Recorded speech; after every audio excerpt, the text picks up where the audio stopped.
और महाराज दूसरे दिन की कथा जैसे आई, दूसरी शाम का समय कथा विश्राम का आया, दूसरा ग्रंथ फटा और तड़तड़ा करके आश्चर्यचकित घटना सब लोग देख रहे हैं महाराज। इसी प्रकार से तीसरे दिन तीसरी, चौथे दिन चौथी, पांचवें दिन इसी तरह महाराज सातवें दिन और बांस की सातवीं ग्रंथ फटी और उसमें से दिव्य जाता एक सुंदर दिव्य पुरुष निकला माई बाप, जिसका शरीर हो सूर्य के समान तेज चमक रहा था, चार भुजा, गले वैजंती माल, कानों में कुंडल और पीतांबर धारण किया हुआ दिव्य चमकता हुआ व्यक्ति निकला हो और हाथ जोड़ करके भागवत जी की जय जयकार करने लगा। माई बाप, धन्य है भागवत की कथा, धन्य है भागवत की कथा, धन्यम भागवती ही वार्ता प्रेत पीड़ा विनाशिना। महाराज धन्य धन्य जय जयकार करने लगा और गोकर्ण जी के चरणों में वह गिर पड़ा महाराज।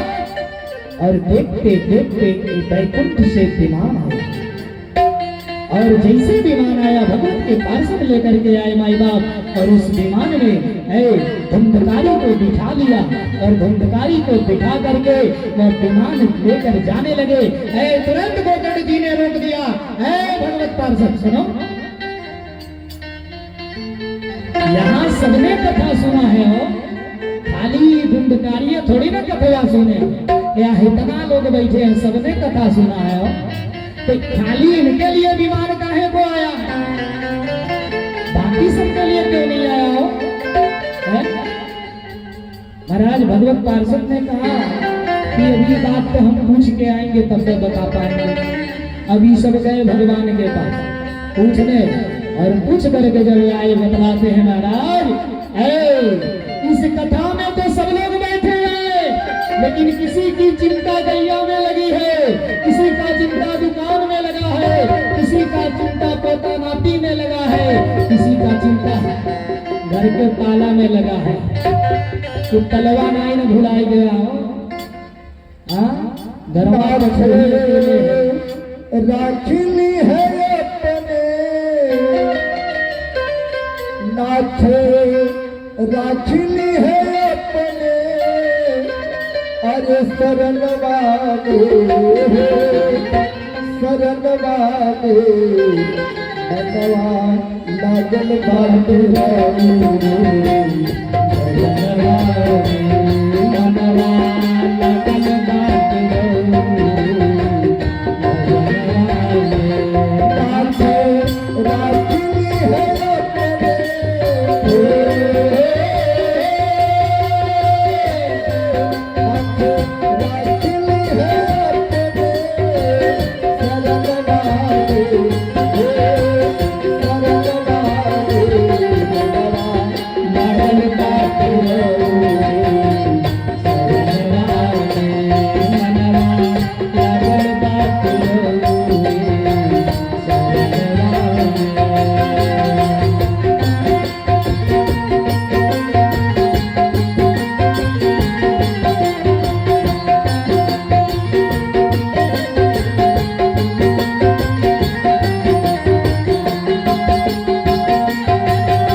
लेकिन सबका चित्त एक जगह नहीं था, सबका मन कथा में नहीं था। कथा में मन केवल था तो धुंधकारी का था, क्योंकि महाराज कथा से धुंधकारी को उसका मुक्ति दिखाई दे रहा था। उस कथा के माध्यम से अपना नेह लगाया था महिला। इसलिए भगवत पार्षदों ने कहा अभी तो केवल ये विमान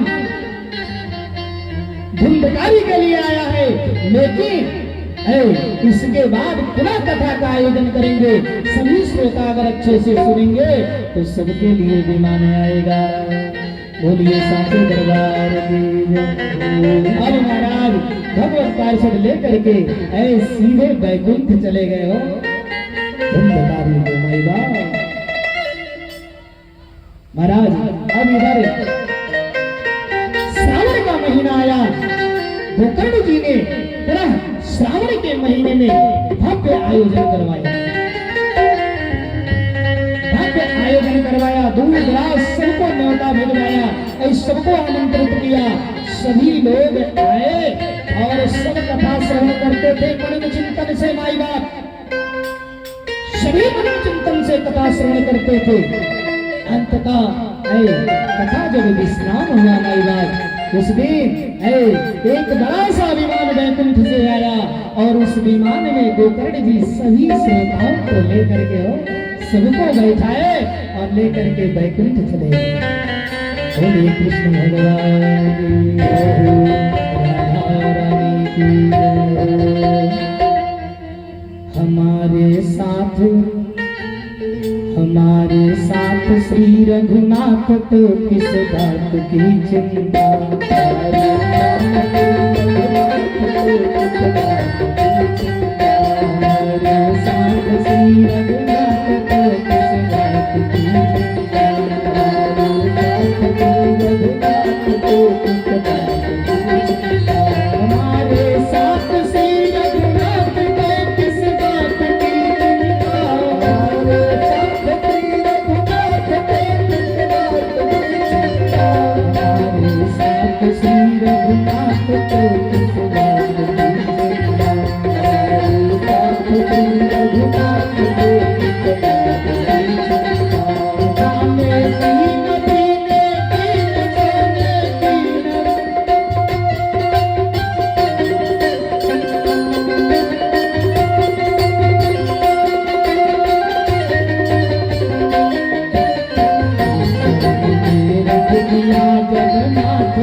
भगवान नारायण ने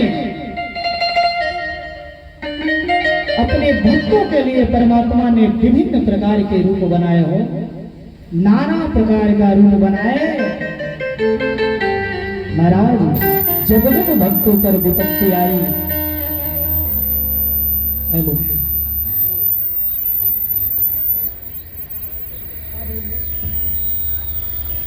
जय श्री राम।